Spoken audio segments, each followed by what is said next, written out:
Сооротуучу Кудай. 16 август.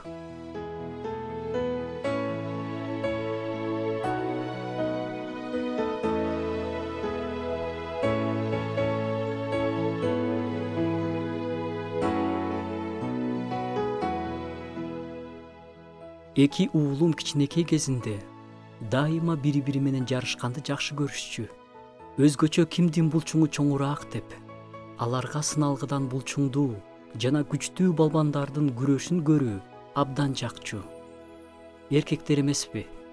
Чындыгында биз баарыбыз күчтүү болгубуз келет жана баардыгыбыз өзүбүздүн күчтүү жактарыбызды көрсөтөбүз. Бул биздин табиятыбыздын бир бөлүгү. Элчи Павыл болсо өзүнүн алсыз жактары менен мактанган. Бул жөнүндө мен биринчи жолу окуганда аябай таң калгам. Жазууда бул тууралуу бир гана жолу эмес, бир нече жолу айтылат. Бул нерсени түшүнүү кыйын. Элчи Павыл мен өзүмдүн алсыздыктары менен мактанганды жакшы көрөм дейт. Биз такыр алсыз болгон жерде Кудайдын кудурети иштей баштайт. Биз баарыбыз эч кимдин алдында алсыз болуп көрүнгүбүз келбейт.